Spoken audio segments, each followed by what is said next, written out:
Hey there, everybody. Welcome to another edition of the Premier Investments and Wealth Management Financial Program. My name is Doug Wagner, your host. Before I introduce the gentleman around the table with me today, I want to ask you a question. Do you think you're ready for retirement? If you're like most Americans, you're probably not. If you're like most Americans, you probably don't even know. There's a way that you can find out, and it's not going to cost you a thing. Free initial consultation once you go to premieriwm.com. Click Get Started, just answer a few questions, and my friends at Premier Investments and Wealth Management will create what's called a one-page Premier Vision document. And what that does is it gives you sort of the roadmap to your financial success. Maybe you're preparing for retirement. Maybe you're planning for your children's education, or you know that in the future you want to have a fantastic life with either like a hunting cabin or maybe a lodge on the lake.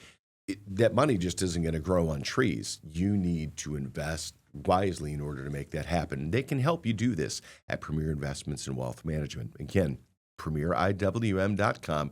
You can even make an appointment there. You get a free no obligation consultation with that Premier Vision document. Call if you'd like to. Just skip over everything and make your appointment today at 800-383-6590. That's 800-383-6590. Premier Investments and Wealth Management, named to Forbes 2025 Best in State Wealth Management Teams.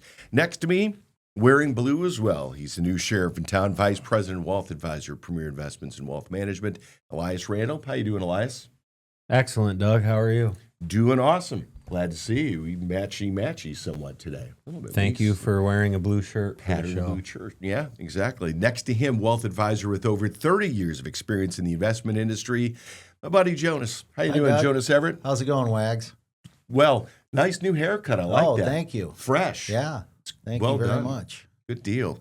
And next to him, he's a president and wealth advisor, president of Premier Investments Wealth Management. He's an accredited investment fiduciary. He's also a certified exit planning advisor with over 22 years of experience in the investment industry. You put the AIF and the CEPA together and you get the big kahuna. That's Roger Abel. Hey, Roger. Doug, how are you today? Doing well. Thank you very much. Appreciate it. It's really, I'm thinking about this time of year and how everything's working. And there are so many people who have so many questions because of the way the market's not only volatile, but sometimes combustible, it seems. And you have an investor guide series that's out there on the website that people can actually download. Is that right? I think one of the most well-received guides we have right now is how to handle market volatility. Mm-hmm. People seem to enjoy that one. And there's some really nice tips, strategies, and techniques to help people from making what we would call a bad investor mistake and bailing out of the market due to just not understanding how volatility works in a portfolio. Right. That's good. PremierIWM.com is the website to go check that out. Hey, I've got a first question for you from Julianne, who is a viewer and a listener. She wants to know, we want to gift $25,000 from our IRA to our daughter and son-in-law. I know we will have to pay taxes on the distribution, but will we also be subject to a gift tax on top of that? Roger, what would you say to somebody who's such a generous giver like Julianne and her husband? Doug, here's the answer I would give Julianne. If you structure this correctly, the gift will not be subject to any gift tax. Okay. As you know, on the show, Doug, we like to hear questions like this because we actually believe giving with a warm hand is better than a cold one. Yeah. Said that for a long time. And if you know you're on track for all of your goals, all of your objectives, then it probably makes sense to go ahead and do this. One thing that catches people off guard a lot is they hear what the annual gift limit is, Right. which right now is $19,000 in 2025. But that is per person, per beneficiary. And for our scenario, Julianne says the word we. So I assume she has a spouse. So in this case, she would be able to gift $19,000. Her husband could also gift the remaining $6,000 and stay under the overall gift tax limit. Okay. This is something that's really interesting too when you take a look at this, because a lot of times you'll say, hey, maybe I'll need to consult a tax attorney, but this is one of those things where it's pretty cut and dried as far as this goes. You work with people on this all the time. Very, very common question. It is cut and dry until you start going over the actual 19,000 per person per beneficiary limit. Many people think you can't gift 200,000 to your kids, and that's not accurate. You actually can. You just use up some of your lifetime exemption, which currently is $15 million per person. So unless you're going to just make a massive gift, most people have the ability to just go out there, gift what they want to do, as long as it's in concert with their values and the things that are important to them. Nope, that makes sense completely and all. You can work with a financial professional. It can be incredibly beneficial to you because there are questions like this that you have, and maybe you throw them into Dr. Google. Doesn't make sense to do that. Make sure that you're talking to a professional like my friends from Premier Investments and Wealth Management, because I would imagine you've got clients that have dealt with this. There actually is a story that really comes to mind. I had clients who wanted to buy a house for their daughter. Their daughter recently divorced, wanted to help her get back on her feet. House is around $175,000. They had the exact same question. Let them know this wasn't a problem. We consulted with the CPA in this case as well. All they had to do is file a Form 709. That's the actual tax form. And then there's no gift tax that's actually paid. So the way to really recap this for Julianne, I think her heart's in the right place. As long as she plans her gift within what the IRS guidelines and limits are, I think it's a great idea to go ahead and take care of this problem. All right, makes sense. By the way, Julianne's last name is Fries. Julianne Fries. Sorry. Is that a bad dad joke for the day? Yeah, dad joke. There you go. Better do. Moving on to Jonas. Speaking of dads and dad jokes, got a question for you from Carmen Jonas. 56 years old. She's got about $400,000 of cash in the bank that she put into CDs while interest rates were high. Now that they're coming down, I want to invest some in other places, but how much cash do you recommend that I keep on hand? Jonas, what would you say to a conservative investor like Carmen seems to be? Well, first off, at 56, great job, Carmen. I think that's a lot of money to have saved up. I mean, you have some options compared to somebody that has $400 saved up. I would ask, number one, what's the money for, and how does this money fit into your financial picture? So what brings to mind for me, Doug, is a professor that has a little bit of research on what he calls mental accounting and mental accounts. Mm-hmm. And if I were Carmen, I would start to ask myself a couple of different questions. What does this money mean for your financial picture? How much of this money is just for emergency funds? Mm-hmm. That would be the first bucket. And just picture some of these mental accounts.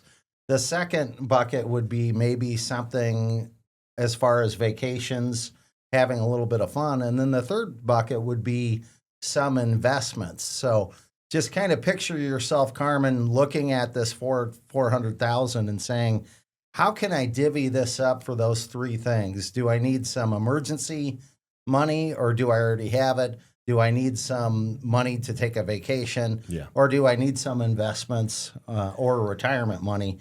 And one of the things that, I would do, a couple of stories that I have with that, really good mental accounts. I had one customer that received a inheritance right around the same amount, $400,000. And she was just so overwhelmed by the dollar size of the inheritance and where it came from. There was a lot of heartstrings attached to that, where she didn't even put that into her financial picture at all. She didn't even invest it. And one of the things that she didn't do was to divvy it up into these different buckets. Right. She just put it all in CDs, which is okay. That's perfectly understandable. Carmen, I would definitely have you download. We have 10 critical steps to take before retirement. One of the things that you have to realize is $400,000 is a lot of money. You're 56 years old. The goal is to retire before somebody that's living paycheck to paycheck. Yeah. And you have a lot of money right here. You can do a lot of good with this. And so go ahead and download that guide. But to answer your question, Carmen, I would say great job. Start developing a bucket strategy with those 3 steps. Number 1, emergency fund. Number 2, are you going to take some trips and vacations? Number 3, how much are you going to put away for your retirement? or how much are you going to invest out of that 400,000? Makes sense. You can download the strategy guide that Jonas was talking about, 10 critical steps to take before retirement, at premieriwm.com. While you're there, check out all the downloadable things that they have online. Not just that, but many other things. They've got blogs, video blogs. As a matter of fact, Elias, I'm going to ask a question of him next. He and Roger do a regular Behind the Wealth podcast that is really, really good. And it's one of those things you may actually want to get notified for. So go to premieriwm.com. Look around. You can even take a look at the professionals that work in the office before you meet them. Schedule your appointment online, or you can call 800-383-6590. Premier Investments in Wealth Management, named a Forbes 2025 Best in Wealth Management, Best in State Wealth Management Team. All right, Elias, let's hit the question from Nicole for you. Says, I want to set up my investment accounts so they don't go through probate and are easy for my daughter to inherit. How do I do that? It's an excellent question from a future-focused mom. Mm-hmm. Nicole, the first step to avoid probate is going to be having your beneficiaries listed on all of your accounts and probably doing some level of estate planning for the rest of your assets. Here's a good way to think about this. There's 3 primary assets people have that should have beneficiaries. Mm-hmm. Investment accounts, retirement accounts. Mm-hmm. Those are all the same. So your 401ks, IRAs, even non-qualified accounts, non-retirement investment accounts, bank accounts, and then real estate. So there's a few things you can do with each of those accounts to make sure they won't be subject to probate. So we'll talk retirement accounts first. And here's a good thing about retirement accounts. They require at least a primary beneficiary. Mm-hmm.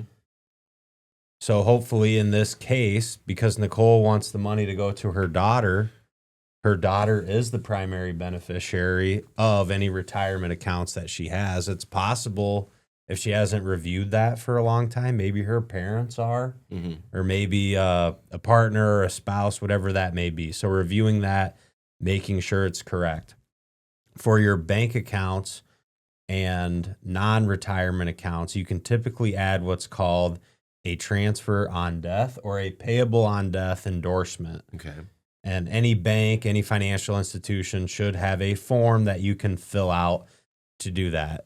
And then for your real estate, it's really good to have a revocable living trust established for your real estate, and that'll help that avoid probate. And then a will is a good thing to have for other assets. Yeah, it makes sense. And, it's funny that it makes me think of something. I was co-executor of an estate for somebody who did not change the beneficiary from one of the life insurance. So the money for everything was supposed to go into the pool and take care of everything. Well, the co-executor who was there in that with me, he was named the original beneficiary. That never got changed, and dude absconded with the money. I mean, didn't abscond because it was benefited to him, but it was supposed to go to the entire state.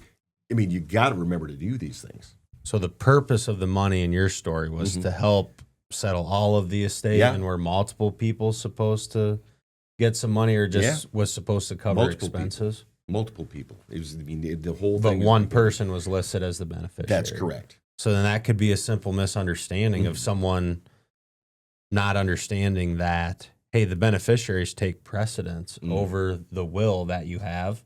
I'm assuming maybe in this situation they had a will drafted and said, hey, this is divvied up between these however many people. Mm-hmm.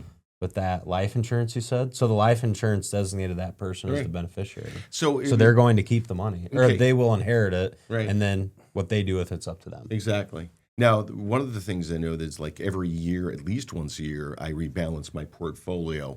How often should you be checking into these things so you make sure that all your ducks are in a row as far as who you have in what places? There's a couple good rule of thumbs to follow. It wouldn't hurt to review these things annually. Mm-hmm. Certainly if you have life events, death in the family, get married, get divorced, birth of a child, you have a child turning 18. Mm-hmm. Life events are a good time to review. I don't know what would stop someone from reviewing annually. Right. just to make sure everything's still correct. Okay.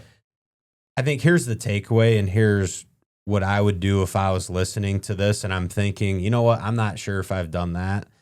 Work with your professionals, your financial professionals on your investment accounts, bank accounts. If you own real estate, you need a will, work with an attorney to get those things put in place. And hopefully that proactive work will then make sure your plans are aligned with your goals, and then you're going to get the outcome that you hope to get, as opposed to the outcome in your situation where one person got the money, but there were supposed to be other people involved, and that didn't happen. Yep, that didn't happen. It was a difficult situation. Roger, before I hit you the next question, it's one of those things I think that you've talked about before is having a, I don't know, the red folder or the blue folder, The blue whatever. book. The whole point is like have a lot of these things there in one place at one time so that you know what they are, you know where they are. In our household, we have the blue book, That's it. and it has everything in it.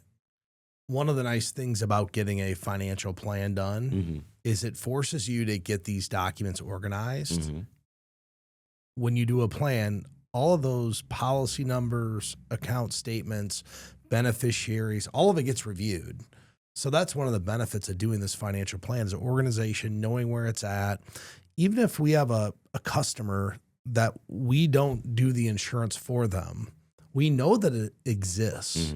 So in those cases, we'll have clients call us after a death and ask, do you know if we had anything else? In fact, Elias, I think of one that happened a year ago. Gentleman passed, it was 2 years ago. Gentleman passed away, had 2 outside insurance policies that he'd had forever. We helped them settle that death claim, even though we really had nothing to do with it. Had we not done the financial plan, who knows how long it would have actually been before somebody would have known that those existed. Yeah. If you go look up how many billions of dollars are unclaimed in insurance every year, people forgot they had it, beneficiaries didn't know that they had it, and they're just sitting out there waiting to be claimed. Well, we had a situation where husband and new wife came in, and the new wife was reluctant to give the financial information, and we uncovered that the original wife was listed on the pension as the beneficiary, and that's not the way that they wanted it to be in the future. So it's a great organizational tool. In that situation, it could have been because of a previous quadro. Right. You mentioned earlier, Elias, making sure that we check beneficiaries at life events. Most people don't realize what you said earlier about beneficiaries, that they supersede a will in all cases. People go and say, I have my will done, and they forget about all the other stuff. And that's, the will is one part of the estate planning that needs to be done. Okay. Speaking of estate planning, we're going to move on to another question about long-term care policies. Roger Abel and Jonas Everett and Elias Randall with us here, Premier Investments and Wealth Management. PremierIWM.com is the website. You can make an appointment there. Also, just click Get Started, answer a few questions. You get a one-page Premier Vision document. What's cool about this is that they actually are able to put together for you very visually pleasing idea of how to get ready for retirement. Like I said, it's one page. They can expand it to 150 if you want to, but the whole point of that one page is you get a free no obligation consultation. They'll sit down with you either in person, they'll do it over the internet, they'll come to you however you want it, and they will go over this with you. You get to keep that page, okay? You determine whether you want to be a client. I think that you're going to want to be. I know that I've made that choice because that one-page Premier Vision document makes it very easy to take that next step toward investing in retirement. Again, PremierIWM.com, or you can call for your appointment, 800-383-6590. Premier Investments and Wealth Management, named to Forbes 2025 Best in State Wealth Management Team. Talking about long-term care policies, that's probably something that should be in a blue book as well, Roger. Samir asks, I've got LTC policies for my wife and I several years ago after my mom was diagnosed with dementia and had to go into a care facility. The premium has more than doubled. How do I evaluate if the potential benefit from the policy will outweigh the amount that we're paying in premiums, or do we have other options? So, Roger, what do you say to an insurance valuator like Samir here? First thing, nobody's forgot they have long-term care because the premium goes up about every year. But in all seriousness, Samir, I apologize, should evaluate his current policy benefits. First, determine if it's still in line with what his goals and priorities are. And then also ask himself, what is the long-term care protecting?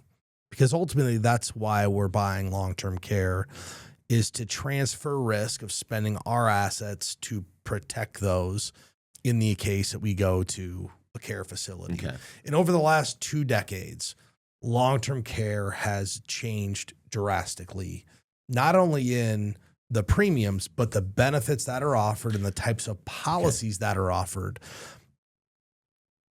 Not only the benefits, but also the quality of company. And I think it's important to understand what quality of company means. All insurance companies are graded, just like a report card. A's are better than B's, B's are better than C's. If you have lower than a C, you're probably on academic probation. I had an individual family just bring me a premium increase, and the insurance company's now rated C+, which isn't good. And I'm shocked because it was one of the major long-term carriers 15 years ago. They no longer do it. So their evaluation in this case has nothing to do with, are the benefits what I want? It's more an evaluation, will this company be around to pay the benefits when I need it? A couple of ways we talk to people about dealing with long-term care. First, there's 3 ways, really 4.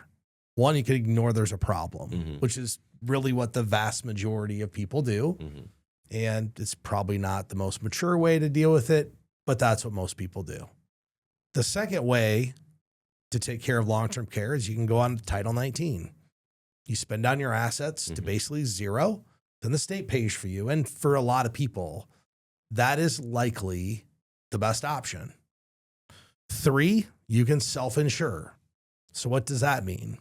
That means we add up the income we have coming in, the investments we have, and does that income total equal enough to pay for our stay, either in a in-home health care situation, assisted living, nursing home care stay? Okay. If it's not, then you look to transfer risk to the insurance company and you would buy an insurance policy. And the policies have changed. It used to be when you bought long-term care, you went out and bought a daily or monthly benefit for a number of years with an inflation rider. And if you use the benefit, great. But if you didn't use it, you lose all the money you put in. And the industry has changed. Most of the offerings now are a hybrid of a life insurance long-term care or annuity long-term care. So now it's use it or use it versus use it or lose it. So if you have a situation where you have a company that was maybe best in class, then all of a sudden now there's a C+, you say, okay, I'm not going to put money in there because it might be a rat hole. Do you lose all that you put in there before? Depends on the policy. Okay. First, if it's a traditional long-term care, it's not building cash value. There's no value to it other than the non-forfeiture benefit, which is typically a paid-up amount that you could take. Okay. And I would caution people on switching long-term care policies that you've had for 10, 15, 20 years, because ultimately a lot of the benefits that were offered are no longer offered today or even available. Okay. And I understand premiums are going up, but that's part of the analysis as to why do we have this long-term care? And then does it make sense for us to keep going on down this path? Yeah. Makes sense to get in touch with professionals at Premier Investments and Wealth Management. If long-term care is one of those things, it can be one of the more complicated portions of everything that you do. So get in touch with the professionals at Premier Investments and Wealth Management at premieriwm.com.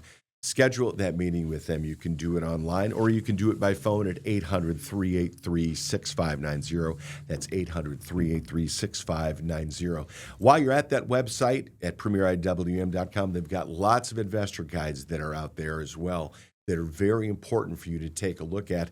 You don't have to download all of them and just consume them all at once. You can just take them a little bite at a time. Speaking of which, we're going to talk, I would imagine, a little bit about Rothification here. We've got a question for Elias from Christina, who says, I'm 57 and considering directing some of my savings to a Roth IRA. Does a Roth IRA still make sense at my age? What's the difference for their novice listeners just between an IRA and a Roth IRA? Well, Doug, I'm glad you mentioned our Rothification guide on our website. That's a great resource that people can download. And for me, I can't think of many reasons that having an investment account that grows tax-free would be a bad idea or doesn't make sense for people. Now, there's some moving parts with this, so I'm going to highlight what are the different things to think about and talk through those a little bit. Then ultimately, if people want to go get the guide, they can go out there and get that. Few questions you could ask yourself. Do I think taxes will go down in the future? Could I ask you that question, No, Doug? Do you think taxes are going down? You don't? No. Okay. No. Do I need this money in the next 5 years? No. And do I make more than $150,000 as a single tax filer or $236,000 as a couple filing jointly? Mm-hmm. So if you answer no to all those, then you're eligible to make direct contributions. Roth might make sense for you. Here's the reasons it could make sense for you. Having investments that are taxed differently when going into retirement to build out your income strategy gives you more flexibility. Mm-hmm.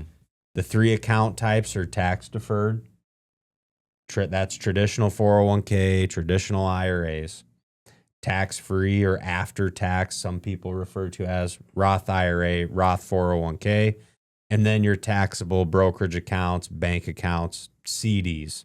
So the main difference between Roth IRA and a traditional IRA is when the money goes into them. Is that correct or incorrect? The main difference between Roth assets and traditional IRA assets are going to be the tax treatment of them. Okay. So we'll start with traditional IRA and 401k. You put the money in, you get a tax deduction for doing that. Your investment accounts grow tax deferred. And then when you're ready to take money out, you pay tax on the transaction of taking the money out. You don't pay any tax for buying and selling and trading, just taking money out. Roth, on the other hand, the way that is viewed is you get paid, you withhold your tax, put the money into the Roth account, and then it grows tax-free over time. And the withdrawals from those accounts are also tax-free to the investor. Okay. And when you're building an income strategy in retirement, having those different buckets provides more flexibility. You can have your pre-tax accounts providing income, and you're going to get taxed on that. You can layer in some Roth to have more income, but not pay in such a high tax bracket with some tax-free money. And then you also, most people will also have the taxable brokerage account, which is taxed at either short-term or long-term capital gains. Okay. There's 2 more things to consider with Roth. And this one, it sounds like the person is thinking about starting a Roth. Mm-hmm. So the first year this is started, there will be a 5-year window of time that starts that in order to withdraw the earnings tax-free, the money has to be in that account for 5 years. So at 57, you should really view this as I'm not going to use any of this money until 62 or later. Now, contributions into a Roth can be taken out at any time without tax or penalty. And the last thing I'll say is Roth is a great planning tool for legacy assets because you can pass those on to your beneficiaries tax-free, and they can have that Roth account for up to 10 years. So there are a lot of families that view their Roth assets as something they're going to leave for the next generation. So I think you can make a lot of arguments that even at 57, there is some value in starting a Roth account for Christina. Now, if she's listening, thinking about starting a Roth because she likes the idea, I'm assuming, of tax-free growth on her investments, Mm-hmm. tax-free withdrawals in the future, she should probably go to our website, premieriwm.com, and download the Rothification guide that we have out there on the website. It's good to know. It's, it's a great planning tool, those things that they have on the website at premieriwm.com. Thanks, Elias.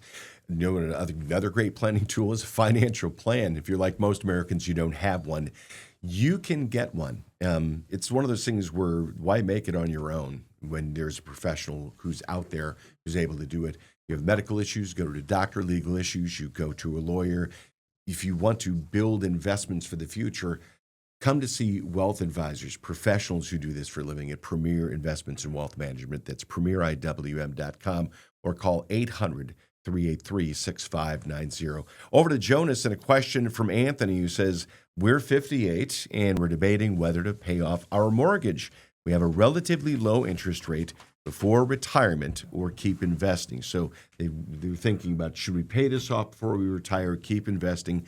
How do you decide which one makes more sense financially? What are you going to say to Anthony and his wife, these super savvy homeowners? Great question, Anthony. Very popular question, very smart question.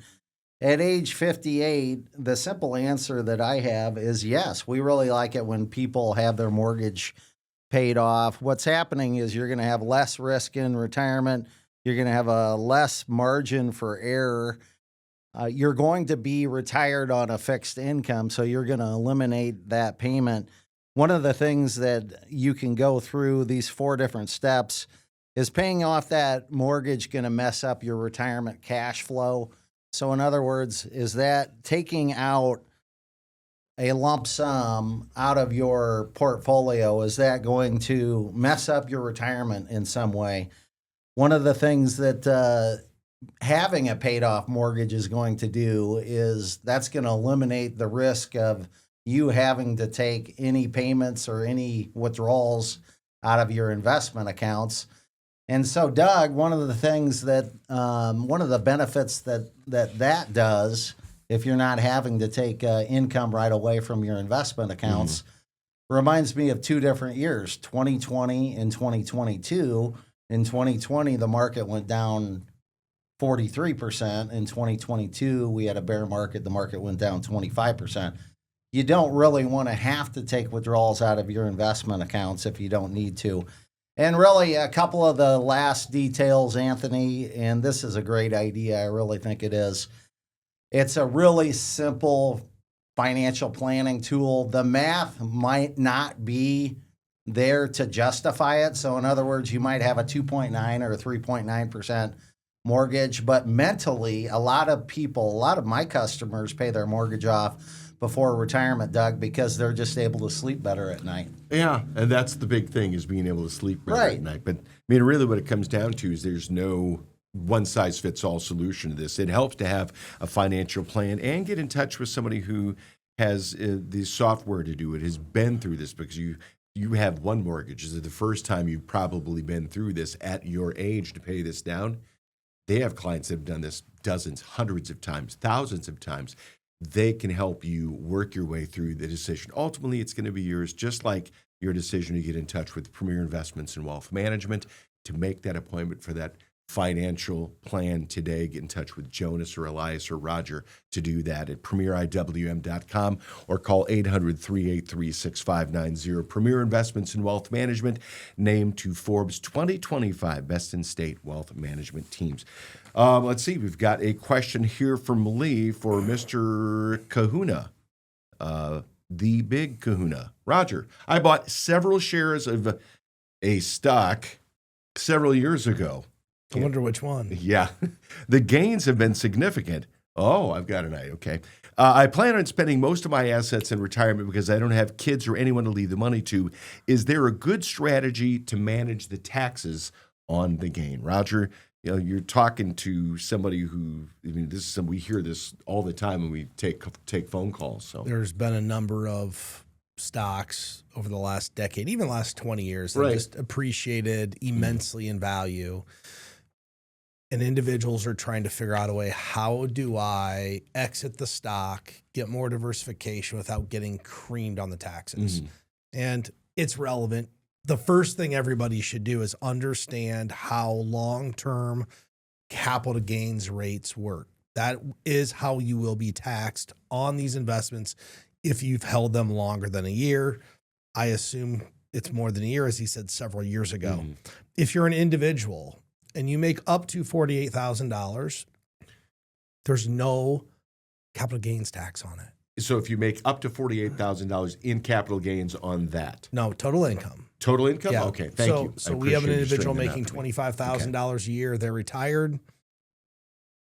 If they took $20,000 out of this stock, it's tax-free. Okay. Married filing jointly, it's $96,000. So anything under $96,000, you're in the 0% capital gains rate. 15% for individuals is $48,000 to $533, and $96,000 to $600 for a married couple. So most people will fall into a 15% tax on the funds. I'm actually working with an individual right now, and it's a single individual that lost their job at 59. And they had bought, I think they put in like $10,000 maybe a decade ago, and it's worth about $350. And one of the strategies we're utilizing now that he doesn't have a job is we will be selling at least $50,000 of the stock a year because we're not going to pay any tax on it. So there are strategies to work out of these large gains we have on individual stock positions. Some people tax loss harvest. That's a second option you can do. So if you have investments that have lost money, you can take those losses against the gains.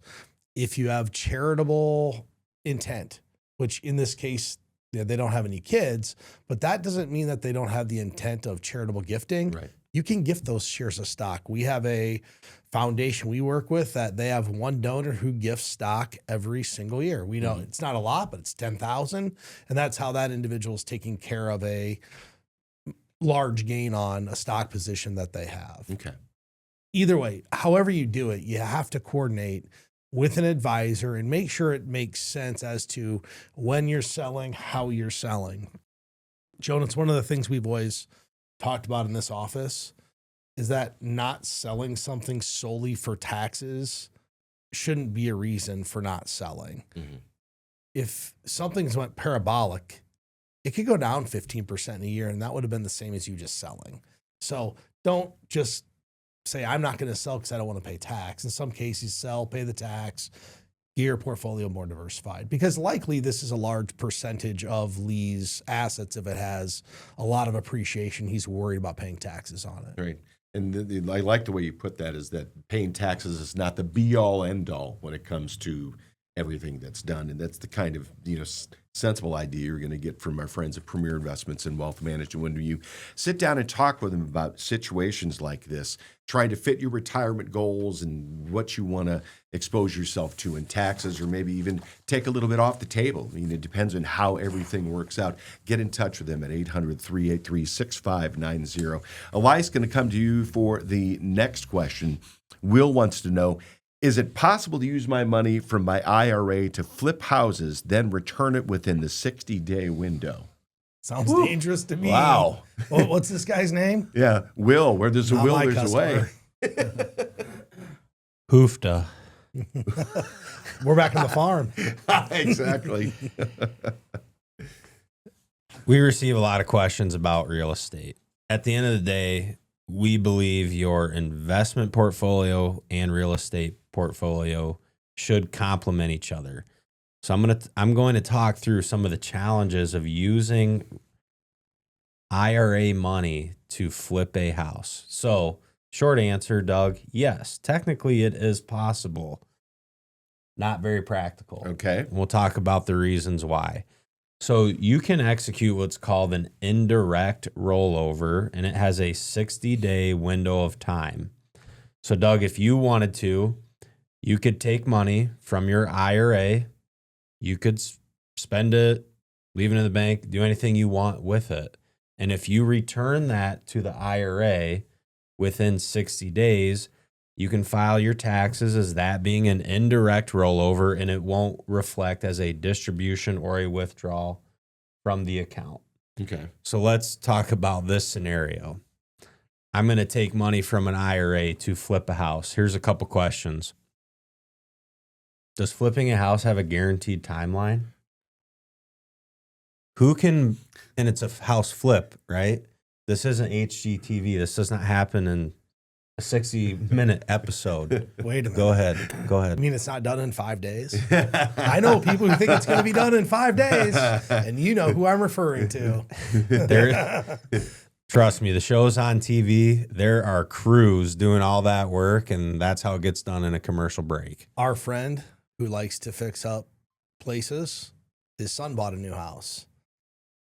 Big problem with the paint this morning. The primer wasn't right. Spent 8 hours painting one room. Go figure. There you go. They thought they were going to be done with the project in 3 days. He goes, we're not even close. So That's the story, and that's the story of project management. Yeah. Especially real estate with single family homes and house flipping. You take out one wall, you never know what you're going to find. A couple other questions, and here's a bigger one. What is the goal of this transaction? If this is something, hey, I think I can get a better return with this money by doing this, my question back to that would be, well, if you need your IRA to fund flipping a house, how did this become a goal of yours anyway? Mm-hmm. Wasn't it establishing a relationship with a bank and funding it with a reasonable line of credit or borrowing money from someone who wants to invest in real estate? Mm-hmm. Doesn't that seem like a little more practical way to go about it than robbing your retirement accounts to get it done? And the other line I'd want to kind of delineate is retirement accounts are for investment purposes, meaning we want this money to work for us for a long time so we can become financially independent. House flipping in nature is very speculative, so I don't think it's an appropriate use for the funds. I also don't think it's possible to accomplish. Someone could prove me wrong and they could do an indirect rollover and get a house flipped all in 60 days. I don't think it's very practical to believe that would happen on that timeline. Think about this. Let's just assume, Elias, the house is a $200,000 house, so they're going to do a $200,000 indirect rollover from a traditional IRA. What's the profit potential on a $200,000 house? Maybe $40,000. Okay, Yeah. So they miss the deadline. Mm-hmm. Don't get the $200,000 put back into the IRA. That's $20,000 gone right away because the 10% penalty. Yeah, the 10% penalty. We haven't even talked about your income and what the income tax is going to be on that. So you could wipe out all of your profit because you failed to get this done in time. This is like lighting a fuse on something that's going to blow up your IRA and hoping you can stomp out the fuse before it gets actually to it and blows it up. I have a feeling this was a reel somebody watched on TikTok or YouTube, and they were taking real estate investing advice. Yeah. Anyone with experience flipping houses, I just can't imagine they would look at any project and think, yep, 60 days, I can get it done. There's someone listening to the show right now who flips houses, and they're just nodding their head. They're like, this guy's crazy. Yeah. Me or the guy who thinks he's going to get her done in 60 days. Yeah. I would think. Well, exactly. Because remember, it's not just getting the house done. They have to list it on the market. What's the average days on market for a house right now? It's likely longer than 30 days. Yeah. And you got to get all your money back within that time. And you have to close. It's 30 days to close. Yeah. So if you go to a bank and say, because most people are going to borrow money to buy the flip. If I make an offer today, my bank at the earliest is going to close in 30 days, if not 45. So that leaves him 15 days to do the house and market the house. Get her done and market it. Get it sold in 15 days. And really, if this was a legitimate business of flipping houses, he would have some working capital. There you go. He would have some cash, a spare tire. Good call. Be able to do this without subjecting himself to any of the IRA risk or, like Elias said, using his retirement like a piggy bank. Yeah.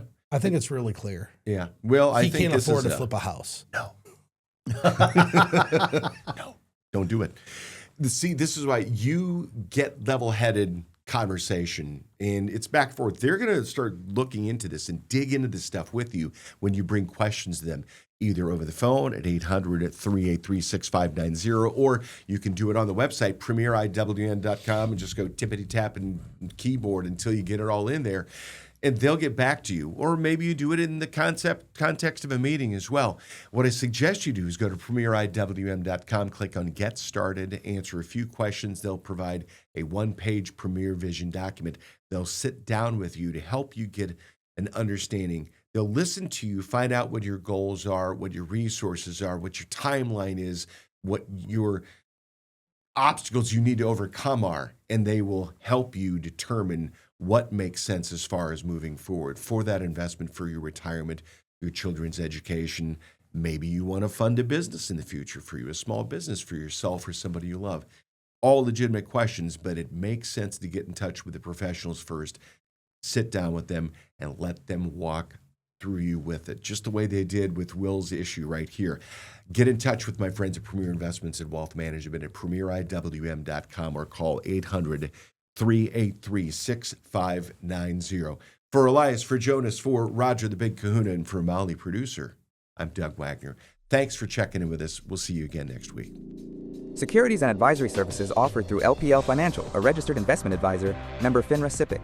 The opinions voiced in this show are for general information purposes only and are not intended to provide specific advice or recommendations for any individual. To determine which investments may be appropriate for you, consult with your attorney, accountant, and financial or tax advisor prior to investing. Premier Investments in Wealth Management and LPL Financial do not provide specific individualized tax or legal advice. We suggest that you discuss your specific situation with a qualified tax or legal advisor. Economic forecasts set forth may not develop as predicted, and there can be no guarantee that strategies promoted will be successful. All performance referenced is historical and is not a guarantee of future results. All indices are unmanaged and cannot be invested into directly. There is no assurance that the techniques and strategies discussed are suitable for all investors or will yield positive outcomes. The purchase of certain securities may be required to affect some of the strategies. Investing involves risks, including possible loss of principal. There is no guarantee that a diversified portfolio will enhance overall returns or outperform a non-diversified portfolio. Diversification does not protect against market risk. Contributions to a traditional IRA may be tax deductible in the contribution year, with current income tax due at withdrawal. Withdrawals prior to age 59.5 may result in a 10% IRS penalty tax in addition to current income tax. A Roth IRA offers tax deferral on any earnings in the account. Qualified withdrawals of earnings from the account are tax-free. Withdrawals of earnings prior to age 59.5 or prior to the account being open for 5 years, whichever is later, may result in a 10% IRS penalty tax. Limitations and restrictions may apply. A plan participant leaving an employer typically has 4 options and may engage in a combination of these options, each choice offering advantages and disadvantages. Those options include leave the money in their former employer's plan, if permitted, roll over the assets to their new employer's plan, if one is available, and rollovers are permitted, roll over to an IRA, or cash out the account value. This recording contains only general descriptions and is not a solicitation to sell any insurance product or security, nor is it intended as any financial or tax advice. For information about specific insurance needs or situations, contact your financial professional. This recording is intended to assist in educating you about insurance generally and not to provide personal service. They may not take into account your personal characteristics, such as budget, assets, risk tolerance, family situation, or activities which may affect the type of insurance that will be right for you. In addition, state insurance laws and insurance underwriting rules may affect available coverage and its costs. Guarantees are based on the claims-paying ability of the issuing company. If you need more information or would like personal advice, you should consult an insurance professional. Forbes' Best in State Wealth Management Team's ranking was developed by Shook Research and is based on in-person, virtual, and telephone due diligence meetings and a ranking algorithm that includes a measure of each team's best practices, client retention, industry experience, review of compliance records, firm nominations, and quantitative criteria, including assets under management and revenue generated for their firm. Investment performance is not a criterion because client objectives and risk tolerances vary, and advisors rarely have audited performance reports. Shook's research and rankings provide opinions intended to help investors choose the right financial advisor and team, and are not indicative of future performance or representative of any one client's experience. Past performance is not an indication of future results. Neither Forbes nor Shook Research receive compensation in exchange for placement on the ranking. For more information, please see www.shookresearch.com. Shook is a registered trademark of Shook Research, LLC.